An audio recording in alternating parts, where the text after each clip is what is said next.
All right, we're going to go ahead and get started. Thank you so much, everybody, for being here with us today. Today, we have a very exciting webinar coming at you, a conversation with former NFL player Ryan O'Callahan, and a little story about how the NFL really impacted his life. We are the Prescription Playbook. We're so excited to all be here with you today, and we're going to go ahead and get started with a short video.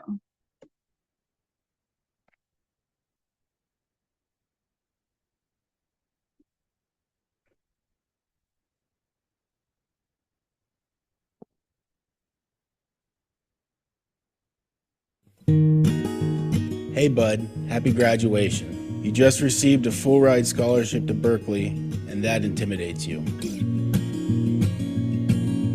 After your California high school all-star game against Florida, you realize that you don't know nearly as much about football as you could. And now it seems that life is pointing you in that direction. And yet, you're questioning the point of pursuing football, and beyond that, you are questioning your reasons for living. You felt discouraged and even shunned by friends and family your whole life. Hearing the word fag out of the mouth of your loved ones and knowing that they're talking about you. You, a gay football player. I know you think that's an oxymoron, and that's why your first goal is to make sure no one finds out. I know you are in pain. I know you are confused. I know you are battling an inner turmoil that'll last another decade. Breathe. You're about to enter the toughest years of your life. You're going to succeed at a sport that serves as your cover.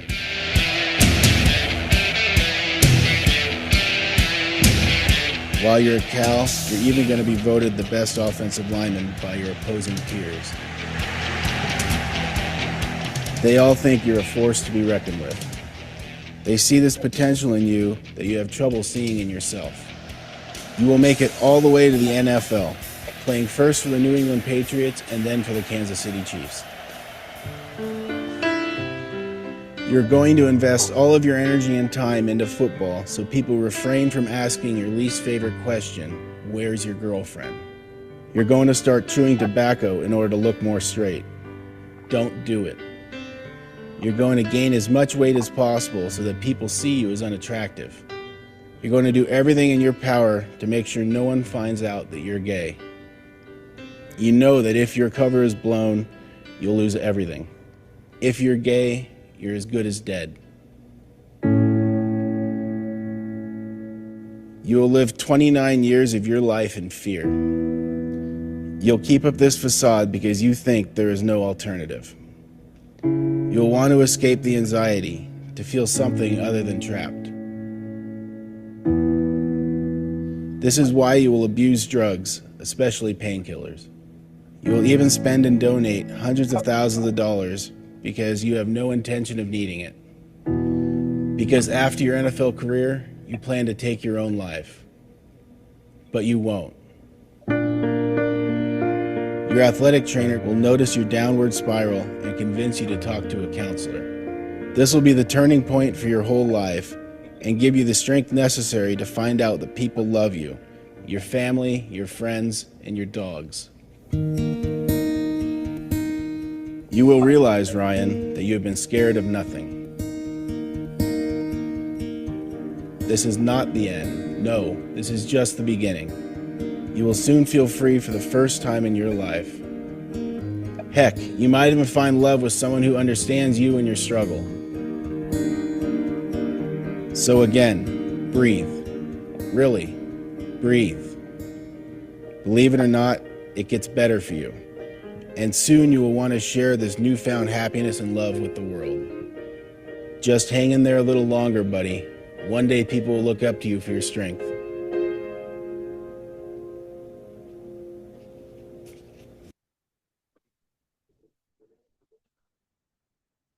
So, as you briefly heard, our star speaker today is Ryan O'Callahan.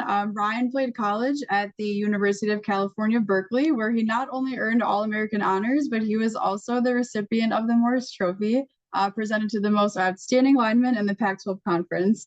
Ryan was then drafted into the NFL by the New England Patriots in 2006, And both during his career and since his career in football has ended, he's faced many challenges and has also seen many incredible strides and progress be taken. So, with that being said, Ryan, we're going to go ahead and get started with you sharing your story. Thank you so much, Erica, for having me today. And thank you for everyone who's participating in this with us. So just to get us started, tell everyone a little bit about where you're from, what your childhood was like. Where did Ryan O'Callahan come from? Yeah, so I grew up in far Northern California. When most people think of California, they probably assume, palm trees and beaches. But where I grew up was about 200 miles north of the Bay Area, extremely conservative, uh, pretty remote. Um, I came from a very middle class background. My dad ran a lumber company. Um, that was a big industry up there because we were surrounded by mountains and lakes and trees. And my mom was a stay-at-home mom for most of my childhood until I was, more busy and away from home. Um, Childhood was pretty normal. My family, we had everything we needed. Didn't have a lot of extras. Um, a lot of discipline where, we weren't exactly allowed to um, be very expressive, which I think stuck with me throughout my life. And, Mhm. even to this day, I sometimes struggle with being a bit of an introvert. I think that all starts from childhood. Yeah, definitely. It's so interesting how our brains can just hold on to those things, from childhood and it sticks with us all the way through adulthood in ways that we don't even really notice sometimes. Yeah. And you do things, as the years go on where, typically if you're not, especially closeted like I was, where, you kind of find your courage and find your voice, but you still have these little reminders that, don't draw attention to yourself, don't act out. And, um, so I always encourage parents and kids to try to be themselves from a young age as possible because it'll pay off tenfold in the long run. Yeah, for sure. So, what really got you into football? Tell us a little about your journey as a kid playing football into high school, into really starting to understand you wanted to try to pursue it in college. So as a kid, when most kids were playing like pee wee football, back then, I don't know exactly what the rules are now, but I was too big. At least I was told I was too big to play. Now, my dad, one of his side hustles was refereeing, officiating, not only football, but basketball, softball. So when I couldn't play, he would drag me out there on the weekends and I'd sit there on a blanket and watch. There was a lot of high school coaches that would go out there and watch the pee wee guys to see who was coming up. And they'd see this big kid, and they all knew my dad from officiating. So I met all the different coaches from really the whole region when I was younger, even though I wasn't playing. And they'd all kind of give me the nudge and be like, hey, you going to come play for me? So really, it was kind of assumed that I was going to play football just from my size to begin with. And, there was this lore around my dad and the story about him having played professional baseball. And, um, so they expected a certain level of athletic ability out of me. But, I wasn't really interested. Um, at that age when, I was what, 6, 7, 8, 9, 10. I didn't know I was gay. I knew I was different, but I just had no interest in football whatsoever. But I just kind of felt like it was expected of me. And, once again, instead of trying to cause a problem or stand out in any way, I agreed to play. So I put on football pads for the first time ever my freshman year of high school. I remember after that first week, uh, I almost quit. Um, I couldn't stand it, just getting yelled at in that way and just the physical part of it. I get home after practice one day, just upset and not happy and telling my parents, I don't want to do this. And I was basically given the ultimatum, hey, you're going to play sports, you're going to get a job. so I stuck with football because, who wants to work really? Um, because of that ultimatum, I stuck with football, and I quickly realized that I was pretty good. When you're younger, just being big enough or bigger than everyone else can be enough. But I was also pretty athletic, and I worked at it. Um, as soon as really the puberty years hit, is when I realized I was gay for sure. Um, like most people with that realization, you try to figure out, is it a phase? Can you fix it? Can you change it? And I quickly realized that wasn't going to happen. But I also realized that at the same time, football was really the best cover I could think of for being gay. A team of 100 people and doing something so masculine. Most people are too, I guess, ignorant, for lack of a better word, to assume any different. And even though I didn't act in any stereotypical manners that someone would assume I was gay, or I never dated or did anything that would make anyone assume, I was always paranoid that I might be outed. Um, and because of the things I heard from my parents, not only my parents, but aunt and uncles and really other just people about gays in general, I felt like that I could never come out. So I made a plan to, play football for as long as I possibly could. Yeah, that must have been really hard to take on top of being a teenager, which everyone knows is very hard to navigate at times. Yeah. And, as far as, you know, why I kept playing football was just because of being closeted. I know people have a hard time believing that, going to college all the way to the NFL without actually loving the game.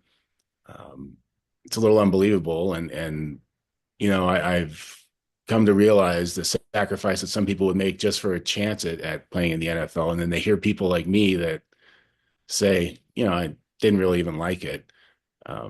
That's hard for some people to swallow, but uh, that is the truth. And Hmm.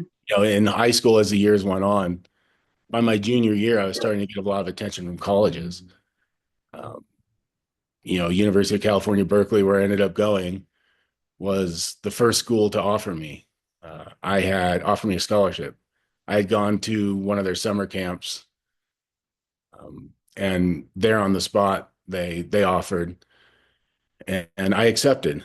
Um, I had no idea what college football would look like. I hadn't even been on like an official visit or anything yet to Berkeley. I had just been there for the summer camp and did well. Realized that I was just as good or better than the other people at the camp. So I had a shot, and to me that kind of secured my next 4 years or 5 years of being closeted. Little did I know that accepting a scholarship, committing at that early age, at that point, I know recruiting and everything's different now. Um, Little did I know that that basically gets you put on a list, and then all these other schools start coming after you, and all this attention gets thrown at you. So, were there many other people from your high school who were also pursuing a college career? So I was the first guy from really the whole region to get a scholarship to a Division I school, since I think it was Jason Sehorn, who most people nowadays, maybe their parents will know who he is, but I was the first guy in a long time to even get an offer. Um, because schools were looking at me, they noticed a couple of my other teammates, um, but they weren't Division I caliber. Yeah. So, what was it like knowing that you were going to college and going to be playing at that level? And then could you tell us a bit about what it was like playing football at that Division I level, like the training, the physical demand, the mental demand, balancing it with school? Like, what was all of that like? Yeah, so I mean, one of the main reasons I chose Berkeley, besides they were the first to offer, I wanted to get it out of the way, was it was only a couple hundred miles from home. Um, the last couple of years of high school for me were very up and down. I went from hanging out with a lot of the band kids, and then realizing that hanging out with the band and drama kids was the worst place to hide if you were closeted, to, getting scholarship offers, to becoming, one of the most popular kids at school. So, I went through kind of a transformation my last couple of years of high school into being like a cool kid and thinking that I wanted all these friends around once I got to college. And once I got to Berkeley, I quickly realized that, I'm basically starting a whole new life here. People don't know anything about me. Um, Whatever I tell them, they're likely to believe, that these friends I had from high school were going to go be doing their own thing for the most part. Um, so when I got to Berkeley, it was scary. I was 17. I moved away from home at for the first time. I mean, that was really the first time I spent an extended period of time away from family. So when I got there, I was scared. I'm sure I called my mom, just not in a good mood and wanting out. But thankfully, I stuck around. Now, the coaches who recruited me to Berkeley, um, they after their first year there, so I redshirted my first year, and the team went 1-10. That's just about as bad as you can be in college football. So that whole coaching staff got fired.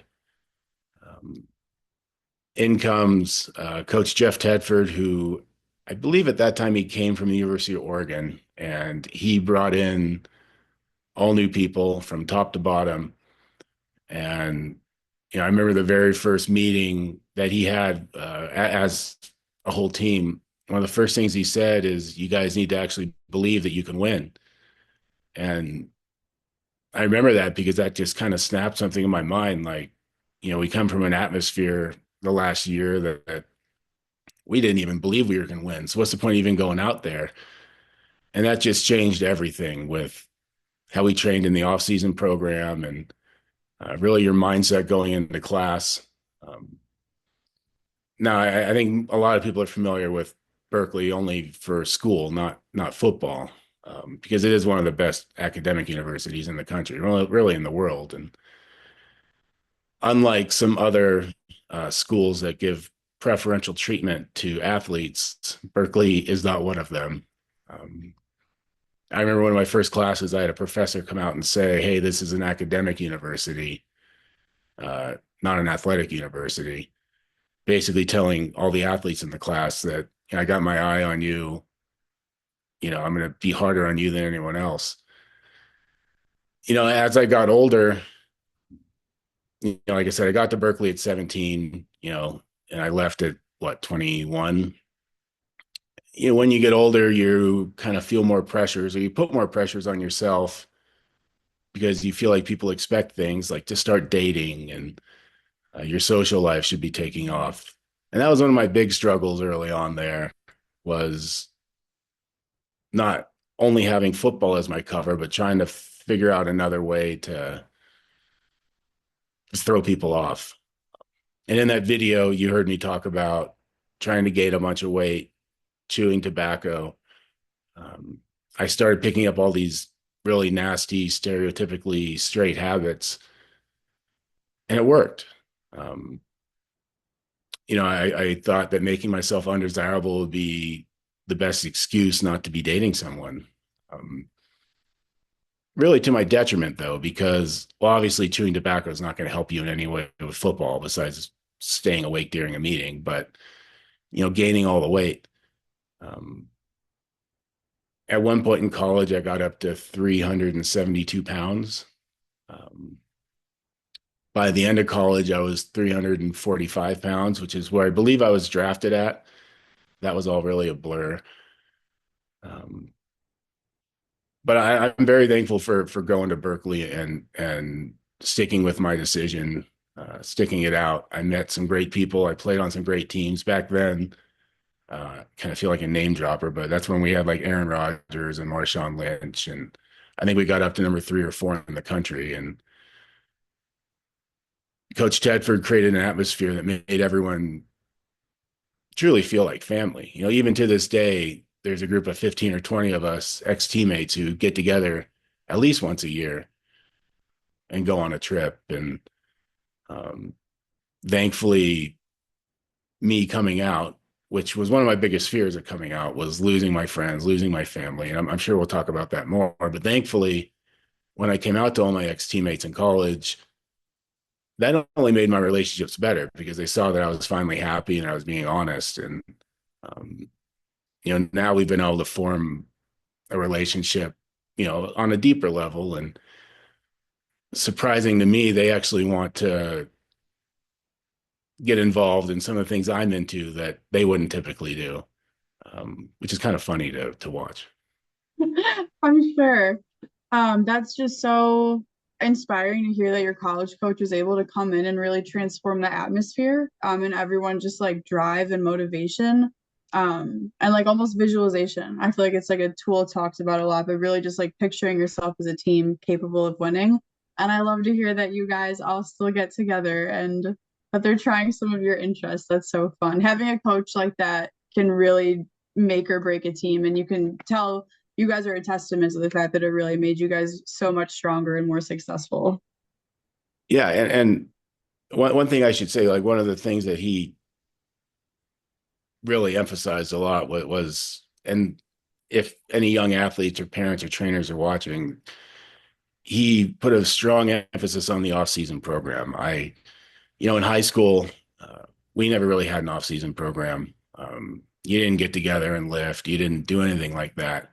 So I didn't really understand the importance of that. But as the years went on and I got Yeah. better at football and made it to the NFL, I quickly realized that the off season is when you actually get bigger, faster, and stronger. You don't have time for that during the football season. Hmm. During the season, you're really just getting smarter. You're just learning, what you can get away with, what you need to do. So any of the young people watching, you really need to focus on the off season program because that's what's going to get you, further along in your career than anything else. Yeah, that off season definitely really can make or break you going into your season with your strength, your mobility, your flexibility, all of that. So, what was it like then being drafted into the NFL? How did that kind of happen, and what was it like entering the NFL? So when the NFL became a reality, it was my redshirt junior year. Um, Aaron Rodgers had been our quarterback. I believe it was that year where he went to the draft, got drafted in the first round. And um, I don't know if Mel Kiper is still a thing in this college football world, but he used to do these draft predictions and ranking people. And he had me ranked pretty high for a minute. And then people started to remember that I had all these injuries. So in college, I had one surgery on my right shoulder, three on my left shoulder, one on my left hand. Um, but even through all these injuries, I was able to still play really well. Like you said, saw earlier on the video, I won the Morris Trophy. I was smart enough to figure out how to utilize really my strengths. Um, so when the NFL became a reality, I realized my draft stock, as they call it, started slipping a little bit. But at that point, Aaron was one of my best friends, and I had hired all the same people he hired, from his agent to his money people. Took all their advice on combine training, things like that. Going into draft day, I was told I'm probably going to be a second round pick, maybe third, um, which seemed reasonable, even with the long list of injuries that I had.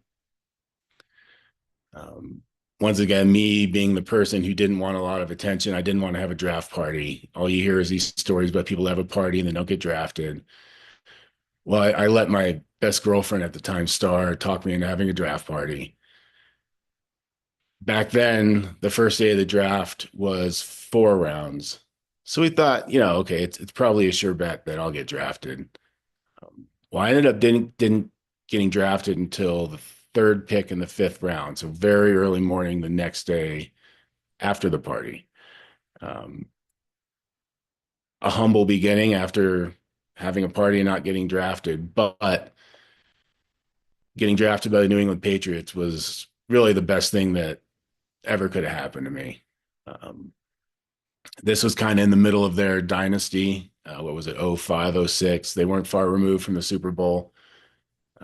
Brady was basically in his prime. And I came into a situation there where the starting tackle from the year prior had been injured and was going to be out.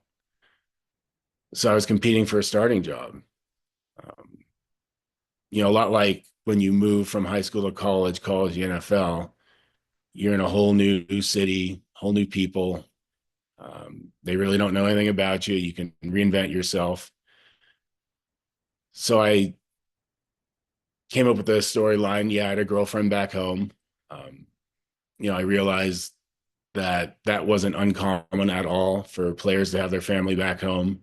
A lot of them had kids. They didn't want to take them out of school to move during the season, things like that. So guys had no reason to doubt me.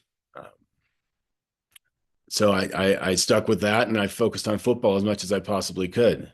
At the same time, not dating or doing anything that would throw anyone off, give them any clues that I was actually closeted. Um,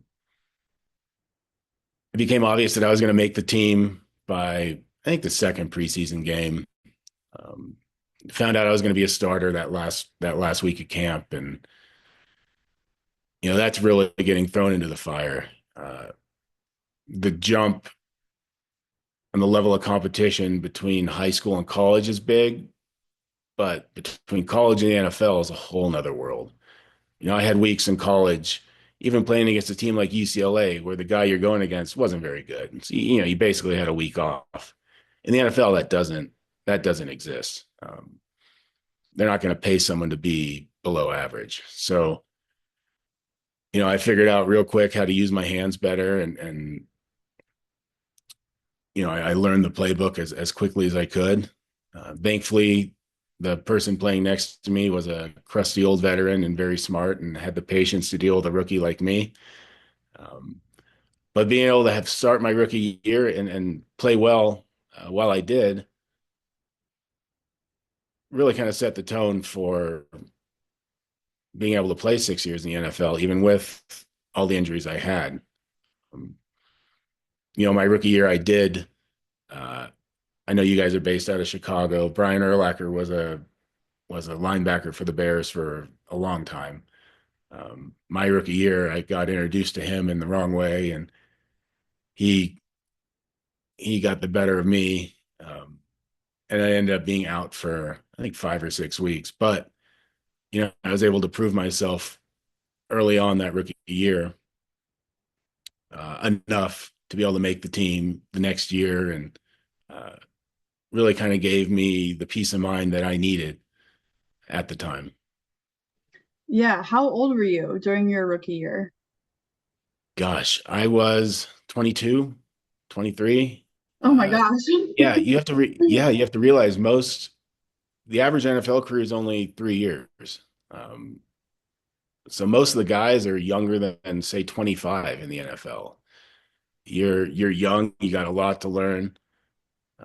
Now I'm 41, looking back, thinking how dumb I was at 25. What I just how much I didn't know and how right coach was. Coach Belichick just, telling us, be quiet, you're rookies, you don't know anything. We didn't know anything. You thought you did, you're making good money, you're on a team, you're doing all the same things that these guys who've played 10 years are doing. Um, but it's amazing how much you really don't know. Yeah. Yeah, I don't play in the NFL and I'm constantly amazed at how much I don't know and am learning all the time. So I can only imagine what it was like being 22 and going through that. What was like the impact on your mental health while you were trying to grow up, be in the NFL, live in a new city, and you were having to like withhold so many parts of yourself? Yeah, like I said, I got injured my rookie year. When you're not playing or in the middle of the season, things are a bit quiet. Yes, you're doing physical therapy, rehab to try to do everything you possibly can to get back on the field, Mhm. but you're not on the field, so that gives your mind a lot of time to wander and think. And Yeah, it does. Like I'm not going to say I never had any fun. Like it's tough being 22, 23, making a lot of money. You know, you're having some fun, but I always had this shadow in the back of my mind that really consumed all of my extra thoughts. And that was just being closeted. And I know everyone handles it differently, and I didn't handle it very well. But I was just constantly paranoid. And I really did it to myself. Yeah, I heard things externally from friends and family that made me feel like I couldn't be myself. But I it was me who built it up in my head to be this thing that I thought I could never conquer. Um, 2 years later, the year before I was released by the Patriots, I ended up having another shoulder surgery. I got hurt during training camp. Um, then I go over to the Chiefs. I start my first year there. Um, Once again, the series of injuries just kept adding up. Um, so I had a lot of downtime, a lot of time in the training room.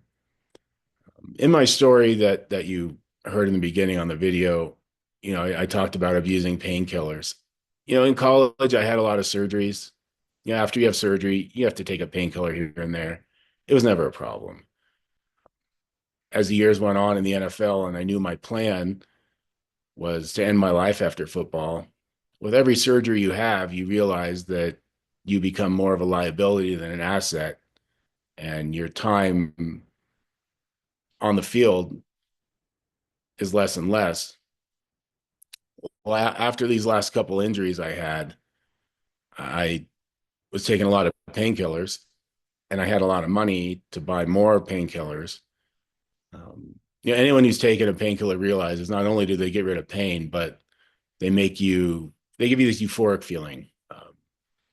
They basically make you not feel like yourself. And at that point in my life, I hated myself. So I would do anything not to feel like myself.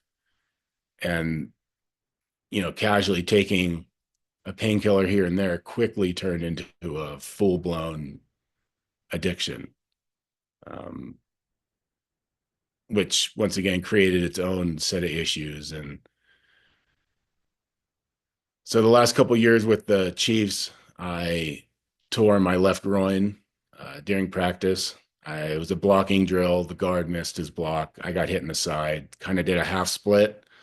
Um, it wasn't pretty, but the groin just basically snapped off.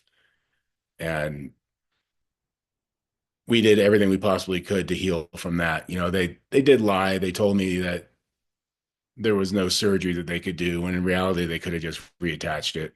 But I would have been out for the whole year, and they don't want to pay someone to do nothing. So they pumped me full of painkillers and tried all these different hyperbaric chambers and platelet injections, um, and in my mind, I'm thinking I got to do everything I can to get back out there. And so I got back out there, and I managed to then tear my left shoulder again for the fifth time. Um, once you have one shoulder surgery, it's never the same. Once you have four, it's really not the same. Uh, so kind of side note, if your shoulder hurts, don't have surgery unless you absolutely have to, because you can have the best therapist in the world. It's never the same. So just don't do it unless you absolutely have to. But where I was going with this was surgery after surgery just kept me on pain pills for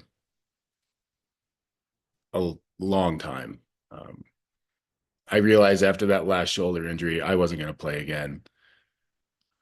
But I was still coming in there trying to be a good teammate, going into therapy, trying to be the first one there in the mornings.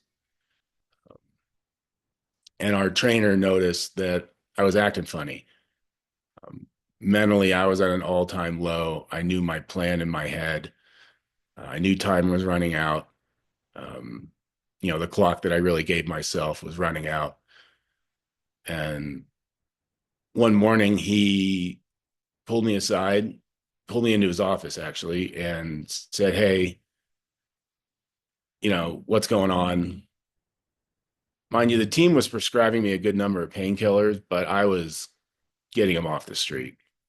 I was taking tenfold outside of what the team was giving me. So he knew something was going on,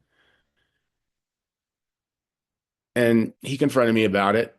And I agreed to go speak to it wasn't the team therapist, but it was a therapist that the team used. So they were a sports psychologist in a way. And I agreed to speak with Dr. Wilson because I thought saying no would raise more questions. And I wasn't trying to bite the hand that feeds me, being at that point the Chiefs. I was trying to keep them happy. When I met Dr. Wilson, I thought I'd be able to have a conversation with her and just kind of go on my own way. But I'd met my match with her. She was not putting up with my typical BS. I'd spent my whole life basically to that point controlling conversations so they wouldn't steer in a direction I was uncomfortable with, and really just manipulating people. But she wouldn't let me get away with any of that. And I think she felt, well, I know since because we've spoken since then, she knew something more was going on. You don't abuse pills, alcohol, something if you're genuinely happy. Um, and the only way to get over an addiction is to fix the reason why you're abusing the substance in the first place. So after months of speaking with her, I was kind of at my wit's end. Um, I was literally about to pull the trigger, and I thought, okay, I'm gonna have one more conversations with her. And so I called for a last minute meeting, and she was the first person I ever said I'm gay to. Um, the first thing she did was stand up, give me a hug, and tell me I wasn't the first player to sit in that same chair in that same office and tell her the same thing. I never felt like I was alone, but I didn't have anyone else I could look to, or um, thought that was going through the same thing as me. But to hear it from her kind of gave me the courage to tell others. I had told her my plan, um, that I planned on committing suicide because I thought friends and family wouldn't accept me. And in her own professional way, she basically said, well, if you're just going to end your life, why don't you find out if you need to? And, I'm a reasonable person, but I never spent 10 minutes thinking of the positives, like, oh, maybe I could come out. It took our trainer confronting me to see her, and then her saying what she did for me to actually think, okay, maybe I can do this. And so I came up with a plan with her and went and told family and uh, a few of the people closest to me, and it went well enough. Um, at that point, I thought I still needed certain people's acceptance. Fast forward a dozen years, I realized I don't. Um, but at that point, I got what I felt like I needed to be able to live. Yeah, that makes sense that you were just your therapist helping you take that first like step and really being able to help you see a different possibility can be just like so transformative. For everyone on the call, in case you were not aware, one of the reasons that the prescription playbook is working with Ryan today, and really tries to connect with athletes is because athletes are at an indicated risk of opioid misuse because of exactly what Ryan's sharing. Adolescent athletes are getting injured at a higher rate. Athletes in general are getting injured at higher rates. And opioids are strong. And like Ryan said, they can really, really impact your brain and how you feel and how you think. And so it's so important to know what opioids do, have those conversations with your doctor, hear about stories like these and the impact that opioids can have when you're not taking them properly, unfortunately. Yeah, and I don't have the statistics to back up what I'm about to say, just based on personal experience being in locker rooms, that painkillers are common at the higher levels. Obviously, if you have surgery, yes, a few days, a week after you have surgery, you probably need them, but you're allowed to feel a little bit of pain. And, an ibuprofen goes a long way. And just even in regular life now, I'll talk to friends, and I have a lot of actual gay friends here where I live in Denver who played college basketball or football, and we'll talk. And yeah, they've taken painkillers before, but like my other friends who just never did anything. No, they've never taken one in their entire life. So it really is much more common in the world of athletics.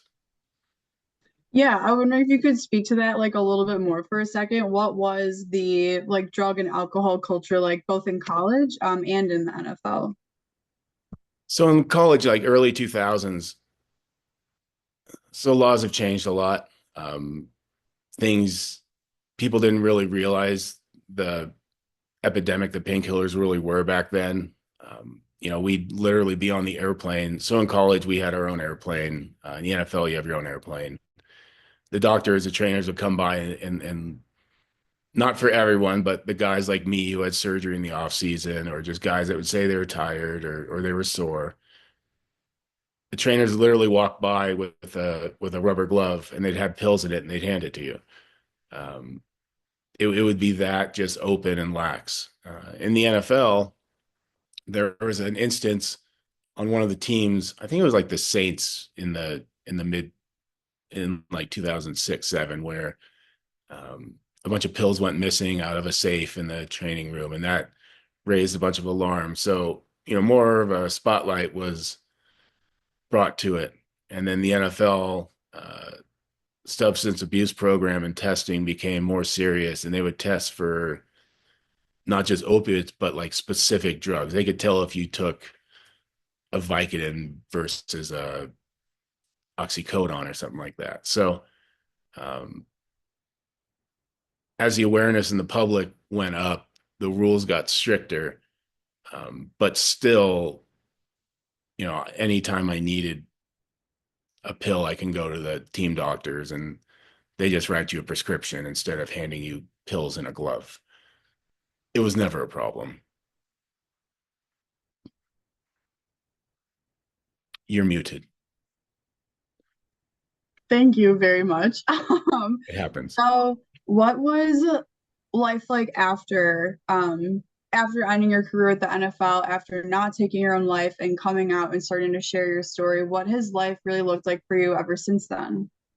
Yeah. So you don't go from hating your life, miserable, to being perfectly fine overnight. I realized that. I ended up moving back to my hometown to get my life together, saw a therapist, learned to love myself. Um, it didn't happen as quick as I just said it. It took years. I think we're always still working on ourselves, but life then versus now is total 180. So it took me some time, but I knew it was going to take time, so I didn't force anything. But um, after a good year and a half, I tried to start dating. That was a whole new world, a lot to learn. Um, had my first boyfriend and made some mistakes, and these are what most people were doing at 16 in high school. I was doing it basically 30. Uh, then I got more comfortable, and I decided I needed to leave my hometown, so I moved to Denver, much bigger area, much more accepting, tons more accepting.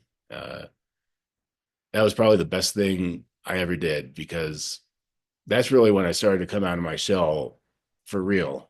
Um, I realized just how many organizations and just specific sports leagues there are for people like me, and um, just how many opportunities are out there. It was really eye-opening to actually be in an accepting environment, to actually see how it should be.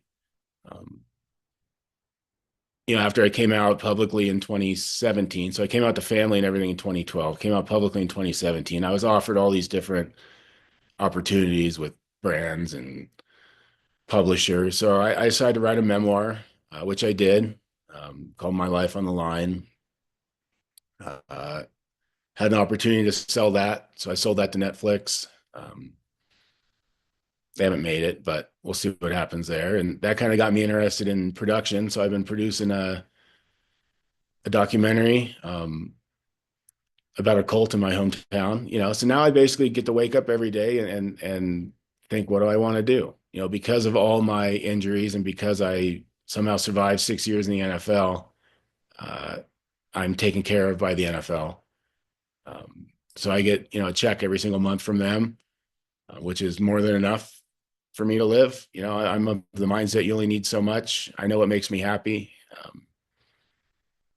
I've kind of have the philosophy of I put myself through hell, so now anything, isn't insurmountable at all. So I'm fortunate enough to be able to do things like this at noon on a Tuesday. So, um, I realize how fortunate I am, and that's why I try to give back and help people from making the same mistakes I made. Yeah, I also am an athlete who's experienced quite a few knee surgeries, so I totally understand how the long-term impact, that it can have as like a young athlete into being a college athlete and even beyond in what you deal with. So I think that it's just so incredible that now you have the opportunity to share your story, to work with organizations like us and really try to make that impact on the next Yeah. generation of coaches, trainers, parents, youth. Yeah, I love doing things like this, and I've been focusing a lot on trying to work with the NFL as a governing body because they have such an influence on culture in America as a whole. And Yeah. um, back in my days when I was closeted, they didn't do anything uh, at all in support. I realize they're a business; they don't want to alienate fans. I get it, but they've done a pretty good job of actually using their platform to speak up and do what's right. While having a balance and understanding that they can only do so much. So I love working with them and trying to get them to do more and more. Um, Working with the local sports leagues, trying to get them sponsorships. Uh, yeah, that those are the kind of things that make me happy these days.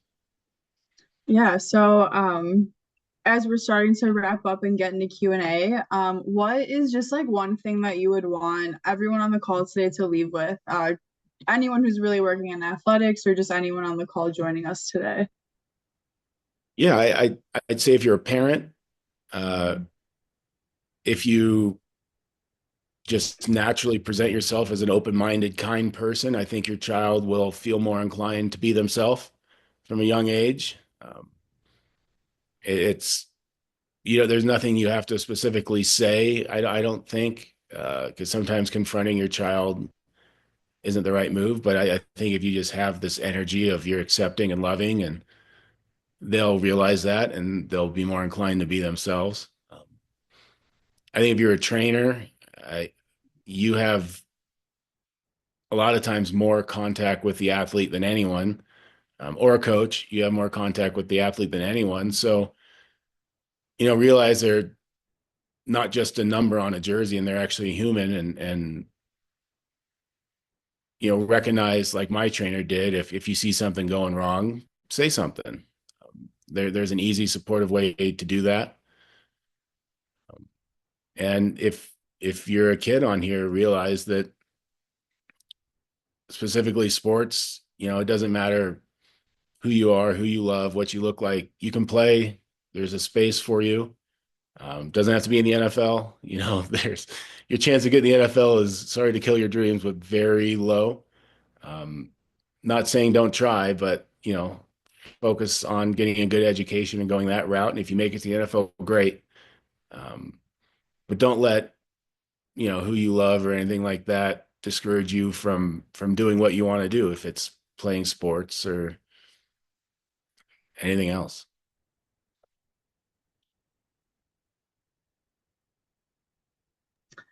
So do you, sorry, what recommendations would you have for current players or athletes in the LGBTQIA community regarding coming out or learning to express themselves while they're still playing a sport? Yeah, I mean, everyone's situation is different. I that needs to be said from the beginning. But I always encourage people to just find one person that they feel like they can trust that'll support them because that'll give you the confidence and courage to come out to others. Um, let them know that it's your story to tell, and you'd appreciate if they didn't go tell others. But I think if you could find comfort in telling one person, just that weight that gets off of your shoulders is immense. And once again, even if that doesn't go well, you have to realize there's a whole community out there who will love you just how you are. Um, I didn't realize this living in conservative Northern California, far Northern California, but yeah, there's a whole world out there that will accept you just how you are. You don't have to live up to any of the stereotypes. I mean, even today, most people would have no idea I'm gay, besides, kind of the public image I have. But um, yeah, just be yourself. So another question that we got in registration was what was the transition like after ending your career specifically as an athlete? As so many athletes go through spending their whole lives ending after high school, college, whenever it may be. So talk a little bit about the transition of not being an athlete anymore.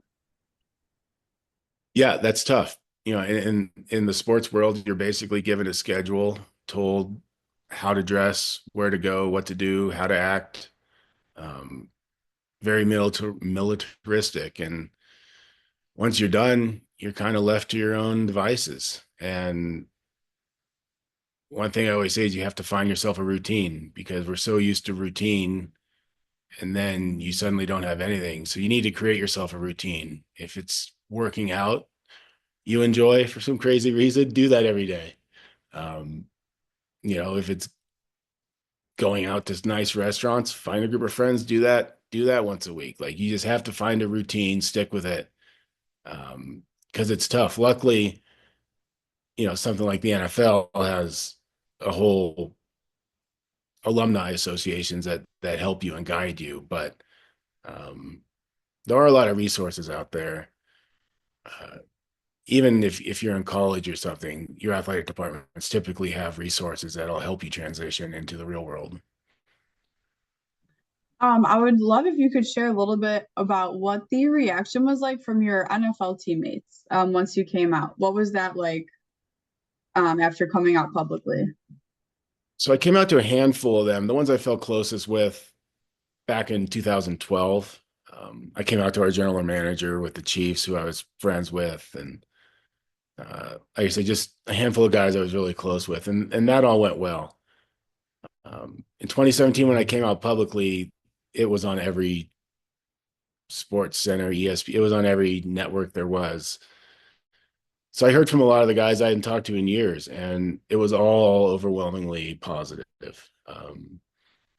Guys I didn't have, guys I didn't realize had my phone number were calling or sending messages, just lending their support. And some people, they'd send a message like, "Hey, if I ever said anything back in the day, I apologize. I had no idea." And I appreciate that, but I didn't need that, and I didn't think that anything they said was directed at me.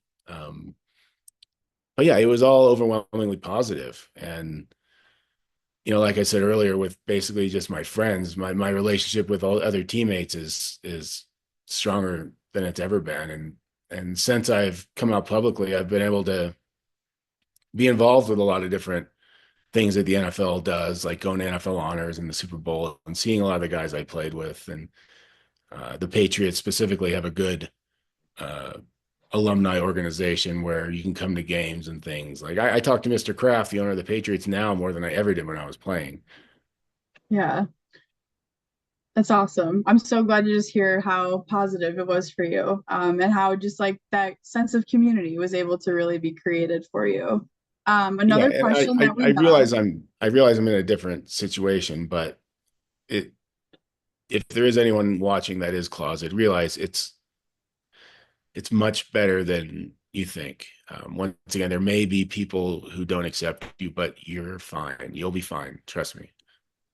So I feel like that lends really well into our next question. What resources would you recommend for people of the LGBTQIA community or people working in public health who are trying to connect families or kids with resources? Yeah, so in a lot of the big cities, I know there's one here in Denver. I've done work with them. The same one in New York and LA. It's called the Center. They've got a lot of good resources for the LGBTQ community. Um, on similar but another level, Planned Parenthood's got a lot of resources just for educational purposes for the community.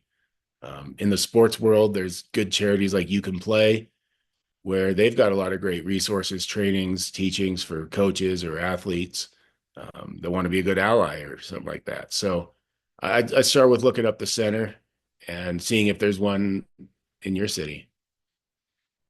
And I should say too, the Trevor Project is the largest LGBTQ suicide hotline. They don't just do that; they also have a lot of good resources. But if you're ever having a really bad day and need to talk to someone, you can always call the Trevor Project. Yeah, I love that call out of the Trevor Project. And Abby, of course, quick with putting the link in the chat. So our last question is, what are some things that people can do to just show allyship in their community and help take a step towards making people of the LGBTQ community feel more welcome, accepted, everything like that? Yeah, so I've had the pleasure of actually chatting with a lot of coaches and teams. And so I'll start with that. Like one thing I always tell coaches they could do to make their players feel accepted is usually at the end of a practice, um, end of a meeting, a coach will always bring up a huddle and say, have a safe weekend, have fun with your girlfriend or whatever. Well, all he has to say is have fun with your girlfriend, boyfriend, whoever. Most people won't catch it, but if you're closeted and you hear the coach, it's a little thing, that's not putting a rainbow on your office door or anything. It's just showing and that, hey, you're accepting, you're an ally. So just in general, I think your language goes a long way. Um, just to show that you're a supportive person without going way out there and almost making it very, very, very well known, which you can do. But I'm just saying that just your language of showing that you're an accepting person, or just throwing in, you know if you're talking to a male football team, have a good weekend with your boyfriend, girlfriend, whoever, will go a long ways, and the people that need to hear it will. Yeah, it's incredible the power that our words can have. Okay. Cool. So we're gonna go ahead and start to just wrap up the call for today. I thank everyone so much again for being here, and for Ryan especially for just sharing your vulnerability with everyone. I know that it's probably not easy to talk about this stuff to really get deep into it, but you sharing your story is so impactful to youth who may be dealing with the same thing, for coaches, parents, ATs, really just everyone working with people who work with athletes on the impact that they can have, and the positive one that they can really have on youth who may be going through something similar to what you went through. Yeah, absolutely. I'm happy to do this. And Abby, you've got the chat. You can always link my Instagram or something on there if anyone has any specific question they didn't want to bring up in a group setting.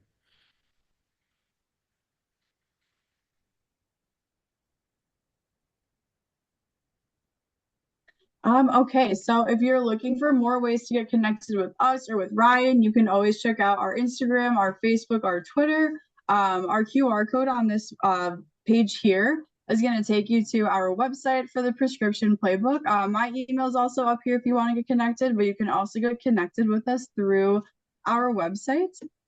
And then lastly, just going to plug our next event. We have another webinar coming up at the end of the month with our sister project, the Human Performance Project, with Christy Stragisher, who is a former strength and training coach for the WNBA. She's going to be talking about ways we can work with athletes to master their mindset, and really overcome adversity and look at the mental health side of our athletic game.